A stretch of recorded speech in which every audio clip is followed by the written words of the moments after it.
Hello everyone, आज हम CBSE class 12 subject आपका फिजिकल एजुकेशन के फोर्थ यूनिट आप देख सकते हैं। फोर्थ यूनिट जिसका नाम है physical education and sports for children with special need, ये फोर्थ यूनिट है। और इस यूनिट में आपको कुल कितने टॉपिक पढ़ने हैं आप देख सकते हैं। इसमें 5 टॉपिक आपको पढ़ने हैं। पहला जो टॉपिक है इसमें ऑर्गेनाइजेशन प्रमोटिंग डिसेबिलिटीज़ स्पोर्ट्स, जिसमें स्पेशल ओलंपिक्स, पैरा ओलंपिक और डेफ ओलंपिक आपको पढ़ना है। दूसरा टॉपिक इसमें आपको पढ़ना है concept of classification and डिविजनिंग in sports, ये पढ़ना है। थर्ड इसमें topic concept of inclusion education, इसकी नीड्स क्या है और इसके इम्प्लीमेंट करने से क्या फ़ायदे होंगे, ये भी आपको पढ़ना है। इसके बाद इसमें सेकेंड लास्ट टॉपिक है advantages of physical activities for children with special need, और लास्ट टॉपिक आपको इसमें पढ़ना है strategies to make physical activity accessible for children with special need. देखिए, इस चिल्ड्रन विद स्पेशल नीड को हम CWSN के नाम से भी जानते हैं, तो आप कंफ्यूज मत होइएगा। चिल्ड्रन विद स्पेशल नीड और CWSN अगर लिखा है तो आप समझ जाइएगा ये सेम है। तो हम स्टार्ट करते हैं पहले इस टॉपिक में। सबसे पहले आप समझ लेते हैं कि इस टॉपिक में डिसेबिलिटीज़ का मतलब क्या हुआ है। आप डिसेबिलिटी से समझिएगा। देखिए, डिसेबिलिटी कहते किसको हैं पहले आप समझिएगा। कोई डिसेबिलिटी का मतलब क्या होता है, इसका मतलब है कॉग्निटिव डिसेबिलिटी। अगर कोई डिसेबल्ड है तो उसको कॉग्निटिव डिसेबिलिटी हो सकती है, या फिर इंटेलेक्चुअल हो सकती है, या फिर डेवलपमेंटल हो सकती है, फिजिकल हो सकती है डिसेबिलिटी, सेंसरी हो सकती है, और इसके साथ साथ इसका कॉम्बिनेशन भी हो सकता है। अब डिसेबिलिटी कहते कैसे हैं।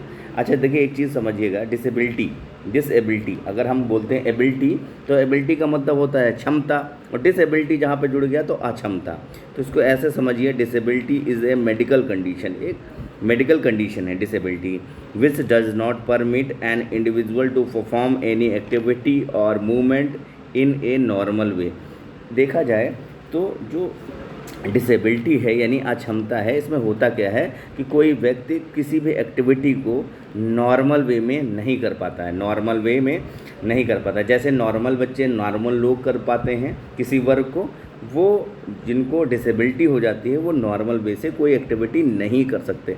तो परफॉर्म एनी एक्टिविटी और मूवमेंट इन ए नॉर्मल वे, तो वो डज नॉट परमिट, उनको जो जो उनकी बॉडी है या बोलें उनका स्ट्रक्चर, बॉडी स्ट्रक्चर, वो परमिट नहीं कर पाते हैं उस एक्टिविटी को परफॉर्म करने में।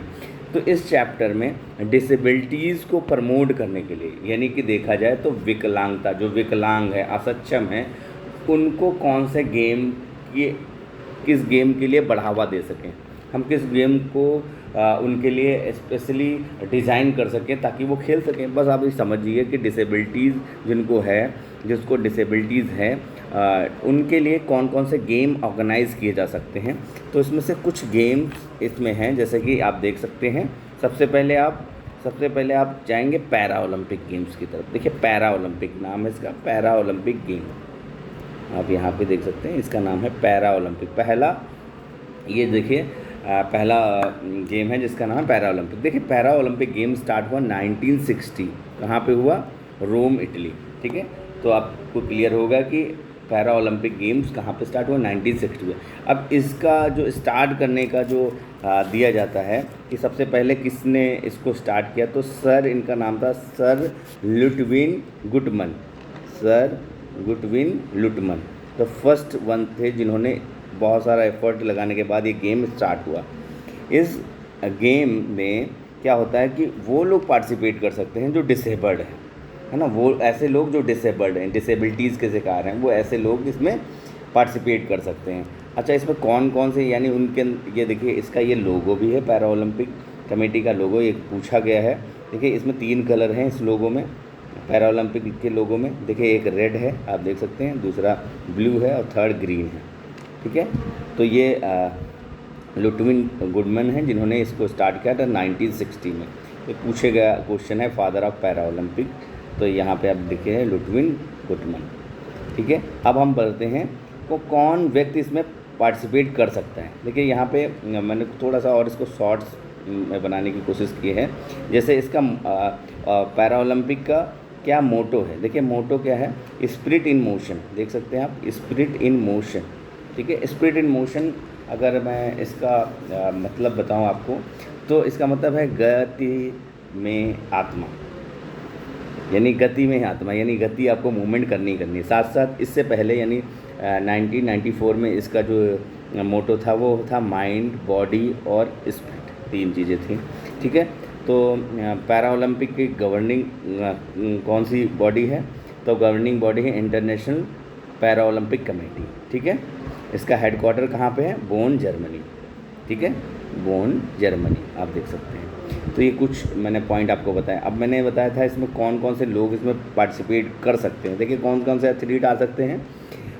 Athletes who participate have range of disabilities, जैसे कि इसमें देखिए आपका एम्पेयर्ड मसल्स पावर, जिनमें मसल्स का वीकनेस है, मसल्स की डिसेबिलिटीज़ हैं, वो इसमें पार्टिसिपेट कर सकते हैं।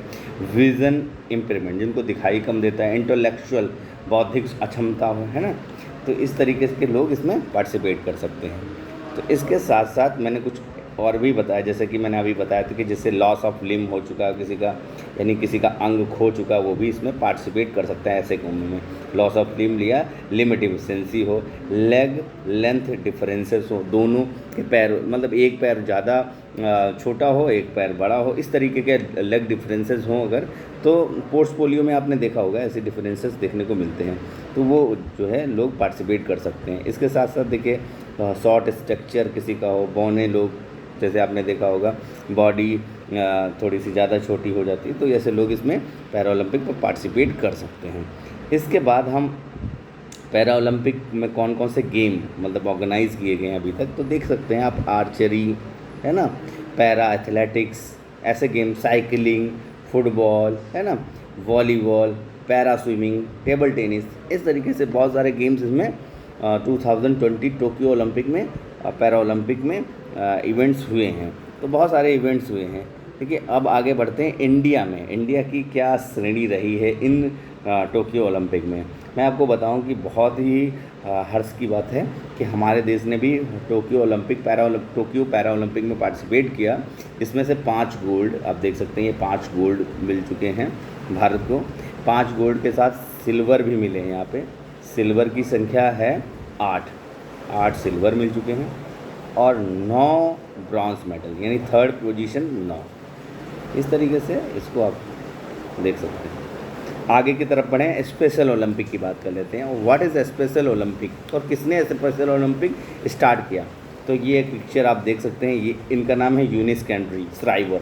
देखिए यूनिस कैंड्री श्राइवर के एफर्ट से ये गेम स्टार्ट हुए और ये आम नहीं थी, क्योंकि ये sister of former president of United State of America John F Kennedy की ये सिस्टर थी।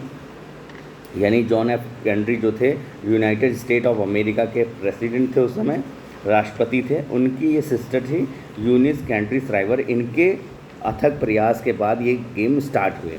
इस गेम का जो मेन मोटो था वो क्या था, ट्रेनिंग देना, कोचिंग देना और उनके अंदर इंटरेस्ट पैदा करना, गेम से रिलेटेड सोशल इंटरेक्शन और कम्युनिकेशन स्किल्स भी डेवलप करना। ये सारी जो मोटो था इस गेम को स्टार्ट करने का, स्पेशल ओलंपिक को स्टार्ट करने का। और ये स्टार्ट कहाँ पे हुआ, देखिए ये स्टार्ट हुआ शिकागो इन जुलाई 1968। शिकागो 1968 ये शिकागो में स्टार्ट हुआ। तो मेन पॉइंट आप ध्यान रखिएगा, यानी यूनिस कैंड्री श्राइवर जो मैंने अभी बताया था, इन्होंने स्टार्ट किया।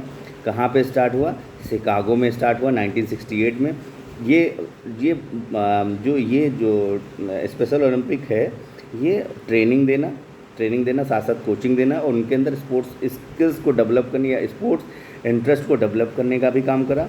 साथ साथ कम्युनिकेशन स्किल भी बढ़ाना, टैलेंट को खोजना, उनके अंदर लीडरशिप क्वालिटी जनरेट करना, ये सारे चीज़ें थी इस गेम्स को स्टार्ट करने का मोटो था।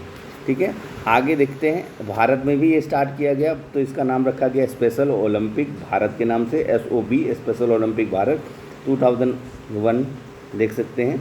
इसका पूरी तरीके से इसको एक कमेटी के रूप में, ऑर्गेनाइजेशन के रूप में रखा गया। और ऑर्गेनाइजेशन अप्रूव्ड है ये नेशनल स्पोर्ट फेडरेशन से, यानी एसओबी यानी स्पेशल ओलंपिक भारत किससे अप्रूव्ड है, नेशनल स्पोर्ट फेडरेशन और स्पेशल ओलंपिक इंटरनेशनल से भी अप्रूव्ड है।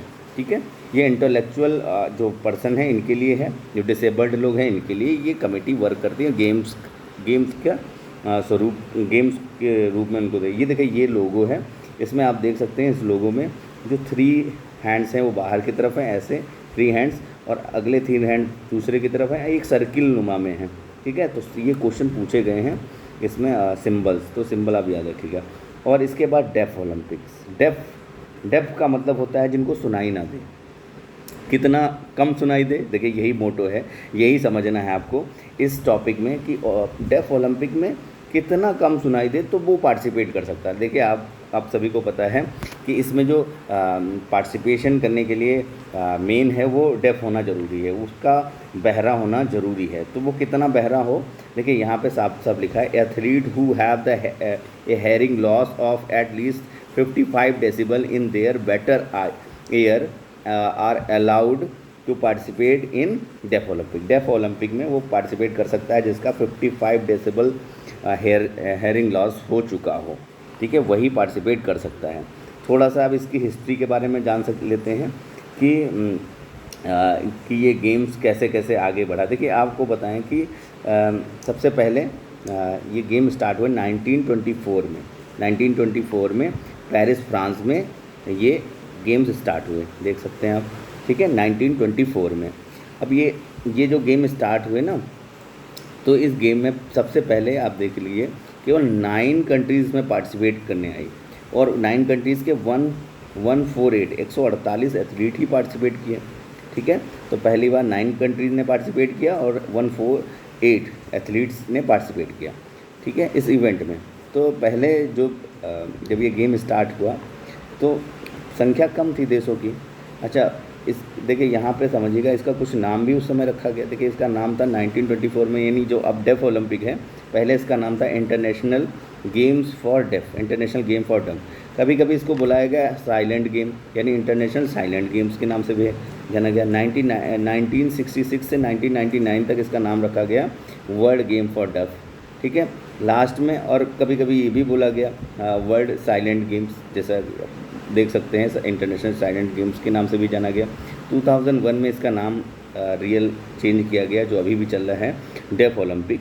डेफ ओलंपिक का जो मोटो है इक्वलिटी थ्रू स्पोर्ट्स, ये देख सकते हैं, ये पूछा गया क्वेश्चन है, इक्वलिटी थ्रू स्पोर्ट्स ये मोटो है डेफ ओलंपिक का। इक्वलिटी थ्रू स्पोर्ट्स यानी स्पोर्ट्स के द्वारा बराबरी करना, यानी समानता रखना। तो ये कुछ गेम्स हैं जो समर ओलंपिक्स में खेले जाते हैं डेफ में, जैसे आप एथलेटिक्स देख सकते हैं। देखिए इसमें थोड़ा सा आप ध्यान रखिएगा, इन गेमों में क्या होता है कि नॉर्मल गेमों में क्या होता है कि विसिल की जाती है ना, यहाँ पे जो सिग्नल्स दिए जाते हैं वो एक इस तरीके से सिग्नल, तो उनको अच्छे से दिखाई दे, क्योंकि उनको सुनाई तो देता नहीं। ठीक है, तो आप देखने हैं कि विजुअल सिग्नल होने चाहिए, पार्टिसिपेंट देख सके, तभी तो वो आगे की तरफ वो अपनी गतिविधि करेंगे, है ना। तो गन स्टार्ट या विसिल स्टार्ट या बुल हॉर्न ये सब नहीं कमांड किए जाते हैं, सीधे सिग्नल्स के थ्रू उनको इस गेम में को स्टार्ट करने का तरीका है। तो यहाँ पे कुछ लिखे हैं गेम्स कैसे। अब हम आगे के टॉपिक की तरफ बात करेंगे। अगला जो टॉपिक है इसका नाम है इंक्लूज़न। देखिए इंक्लूज़न का मतलब होता है समावेश, और समावेश किसका करना है इस चैप्टर में। देखिए इस चैप्टर में मैंने बताया था जो डिसेबल्ड लोग हैं उनके लिए ये चैप्टर है। तो देखिए इस इंक्लूज़न का मतलब है, देखिए इंक्लूज़न का मतलब है it is an approach educate both normal and student with disabilities और with special educational need together. देखिए यहाँ पे अब समझने वाली बात है कि इंक्लूज़न एजुकेशन किसके लिए है। ये नॉर्मल स्टूडेंट्स जो नॉर्मल हैं, साथ साथ जो डिसेबिलिटीज़ के शिकार हैं, उनको एक साथ एक छत पे एजुकेशन देना।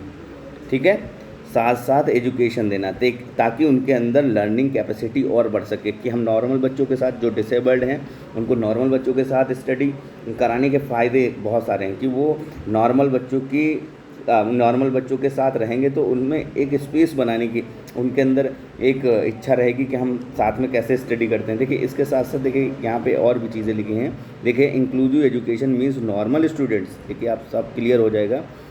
Inclusive education means normal students and special need student यानी डिसेबल्ड बच्चे learn while sharing the same physical space and interacting social and academic. देखिए वो एक दूसरे को फेस करेंगे सोशली, सामाजिक तौर से, और साथ साथ स्टडी यानी शिक्षण के माध्यम से भी, है ना, जो शैक्षिक उपलब्धि है उसमें भी वो एक दूसरे को स्पर्धा देंगे एक दूसरे को। देखिए क्लास में बहुत सारे क्वेश्चंस पुटअप होते हैं, कोई ज़रूरी नहीं नॉर्मल बच्चे ही आंसर दें, तो डिसेबल बच्चे भी आंसर दे सकते हैं। तो इसलिए ये समावेश यानी इंक्लूसिव एजुकेशन स्टार्ट किया गया है। इसकी नीड क्या थी? इसकी नीड आप देख सकते हैं सेल्फ स्टीम बनाना है, आत्मविश्वास जगाना डिसेबल्ड बच्चों का। जो डिसेबल्ड हैं उनको उनके आत्मविश्वास को और मजबूत बनाने के लिए किया गया।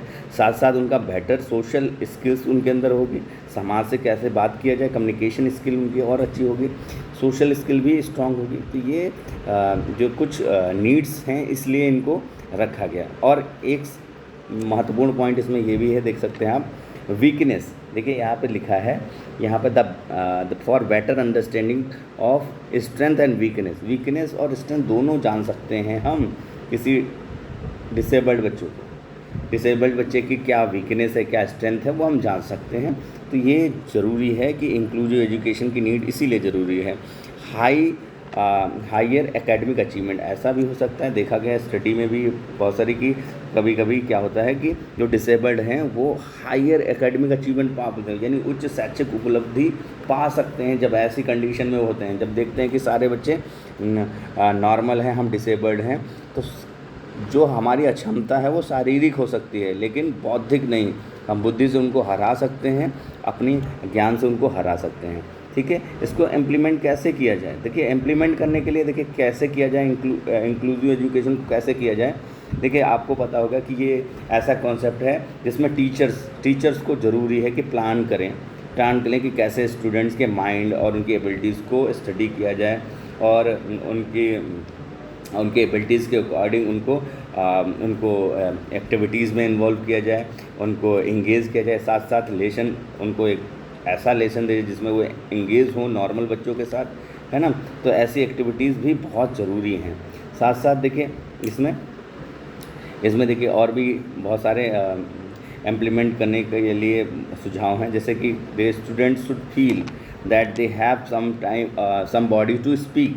देखिए कभी कभी होता है जो डिसेबल्ड लोग हैं तो उनसे लोगों का इतना इंटरेक्शंस नहीं हो पाता है। तो होता क्या है, ऐसी एजुकेशन से उनको लगता है कि चलो ठीक है, हम किसी से तो हम बात कर सकते हैं, क्लास में कुछ बच्चे हैं उनके साथ कुछ फ्रेंड बनी जाएंगे और उनके साथ धीरे धीरे आगे की जो एक्टिविटी है उसमें भी वो पार्टिसिपेट कर सकते हैं। स्कूल को भी चाहिए कि ऐसी चीज़ों को और बढ़ावा देना चाहिए। ये ज़रूरतें हैं कि ताकि जो डिसेबल्ड लोग हैं, डिसेबिलिटीज़ के शिकार हैं, वो आगे बढ़ सकें, आगे की तरफ बढ़ें। देखिए आगे की तरफ जो है इसमें लिखा है क्लासिफिकेशन एंड डिविजनिंग इन स्पोर्ट्स। देखिए जो गेम्स है ना, जो गेम्स है उनमें कैसे क्लासिफिकेशन किया जाए कि कौन किस में पार्टिसिपेट कर सकता है। देखिए यहाँ क्लासिफिकेशन का मतलब होता है वर्गीकरण, डिविजनिंग का मतलब होता है विभाजन करना। देखिए आप समझिएगा डेफ ओलंपिक में तो जो डेफ हैं मतलब जिनको सुनाई नहीं देता है, 55 डेसिबल से कम है, वो पार्टिसिपेट करेंगे। अब बात होती है पैरा ओलंपिक और स्पेशल ओलंपिक। पैरा ओलंपिक और स्पेशल ओलंपिक में कौन पार्टिसिपेट कर सकता है? देखिए आप समझिएगा इस कॉन्सेप्ट का मीनिंग समझिएगा, ये कॉन्सेप्ट बनाया क्यों गया है। देखिए इसका मेन है कि देखिए used in disabilities sports to providing even and fair competition for athlete with disabilities through grouping of athletes. देखिए यहाँ समझिएगा, जब बहुत सारे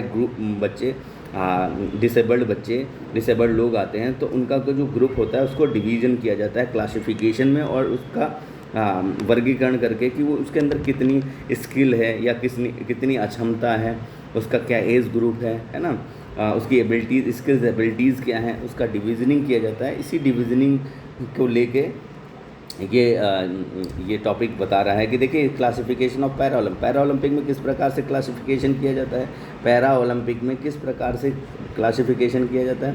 तो मेनली देखिए पैरा ओलंपिक में उनकी डिसेबिलिटीज़ को देखते हुए देखिए क्लासिफिकेशन करने का तरीका क्या है पैरा ओलंपिक में। यहाँ पे देखिए एम्पेयर्ड मसल्स पावर, उनके एम्पेयर्ड मसल्स यानी कि जो उनके मसल्स की अक्षमता है उनको देखते हुए उनका क्लासिफिकेशन किया जाता है।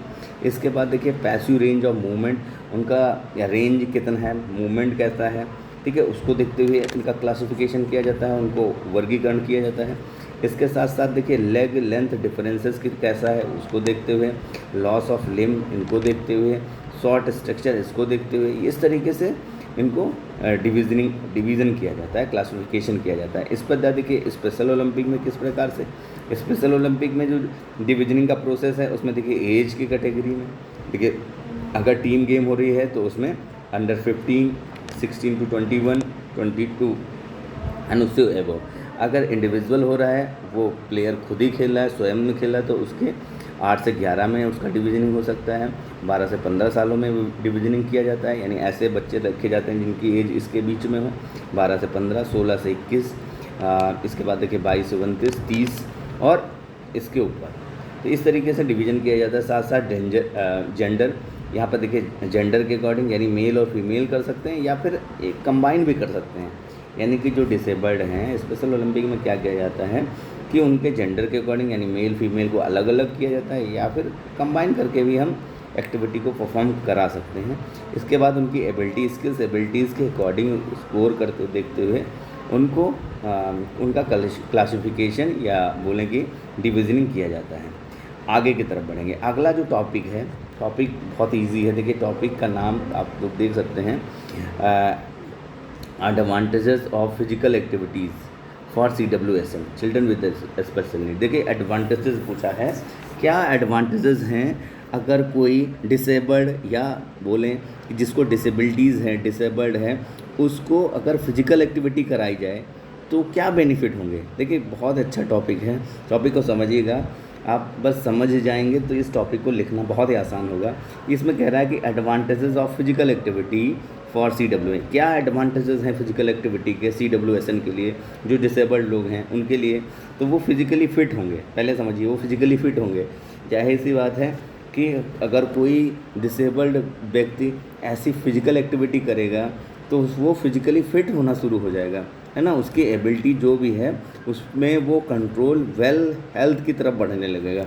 यहाँ देखिए improve level of well being and physically health, वो फिजिकली हेल्दी होना शुरू हो जाएगा। साथ साथ देखिए और क्या है बेनिफिट, देखिए उसके साथ साथ उसको मिलेगा प्रोवाइड फन एंड रिक्रिएशनल, उसको फन मतलब उसको देखा जाए तो फन भी मिलेगा, रिक्रिएशनल एक्टिविटीज़ होंगी तो डिप्रेशन, एंजाइटी, स्ट्रेस भी उसका कम होगा।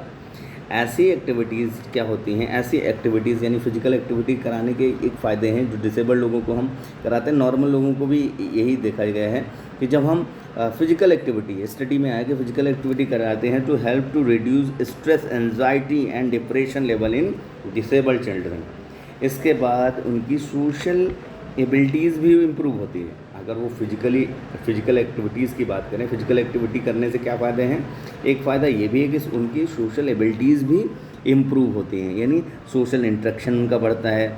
जब बच्चे खेलते हैं तो सोशल स्किल्स भी बेटर होती है, ये देखा गया है। उनको इनफ अपॉर्चुनिटीज़ मिलती हैं, उनकी स्किल्स भी डेवलप होती हैं, ठीक है। इसके साथ साथ देखिए हेल्थ से रिलेटेड बहुत सारी इलनेस बीमारी होती हैं, उनको भी हम कंट्रोल कर सकते हैं। देखा गया है कि physical activity for CWSN help to keep them away from health problem, disease, illness, और बहुत सारी इलनेस बीमारी हैं उनसे भी हम बचा सकते हैं। इम्प्रूव फिजिकल स्किल्स को हम बेटर इम्प्रूव कर सकते हैं। इम्प्रूव फिटनेस लेवल, किसी एक्टिविटी करने का फ़ायदा CWSN को है कि वो उनकी फिटनेस लेवल भी इम्प्रूव होती है, वर्कआउट कैपेसिटी भी इम्प्रूव होती है, कंट्रोल वेट, और वेट भी कंट्रोल होता है।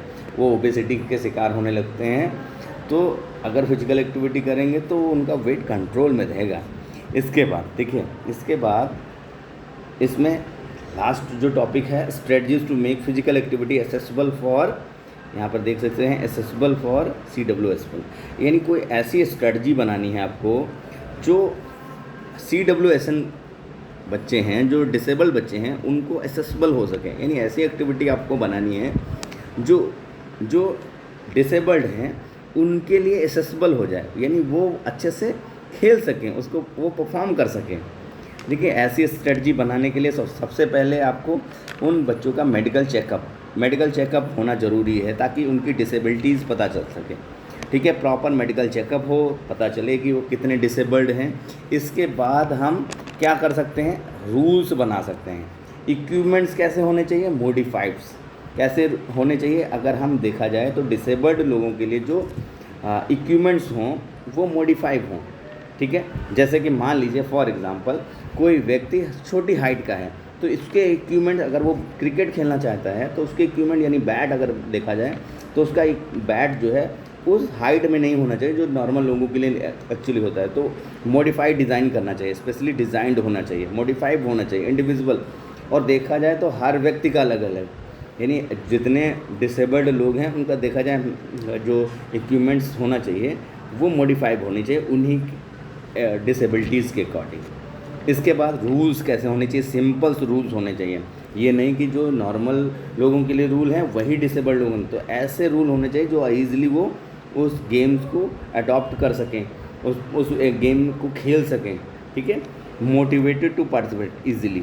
ठीक है, और हमको क्या करना चाहिए, फ्रीली, सॉरी इसमें लिखा है मोटिवेटेड टू पार्टिसिपेट फ्रीली, यानी हमको क्या करना चाहिए, उनको मोटिवेट करना चाहिए कि आप खेलें और फ्रीली खेलें। मतलब उसमें आपको सोचने का नहीं है कि जो डिसेबल्ड लोग हैं उनको हो सकता है कि सोचना कि हम कैसे रन करें, कैसे क्या करें। उनको जितना वो कैपेबल हैं, जितनी उनकी कैपेसिटी है, उनके अकॉर्डिंग उनको फ्रीली कहना चाहिए कि आप इंगेज हों, गेम खेलें। ठीक है, इसके साथ साथ देखा जाए तो ऑडियंस का भी है ना, स्पेक्टेटर्स को भी चाहिए कि उनको इंकरेज करें, आप खेलिए, क्लैप करें उनके लिए। हाँ, और जब उनका गेम्स हो तो जाहिर सी बात है उनको मोटिवेट करें कि आप, और उनको मोटिवेट करें कि वो पार्टिसिपेट करें, नेक्स्ट टाइम भी करें।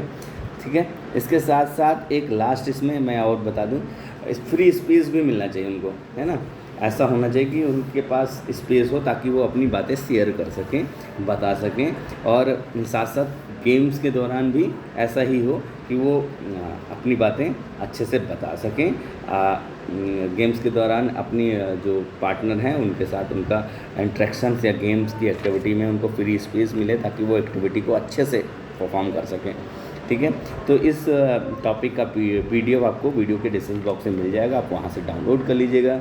अगले चैप्टर के लिए, अगले यूनिट के लिए आप नेक्स्ट वीडियो में देख सकते हैं। Okay, thank you.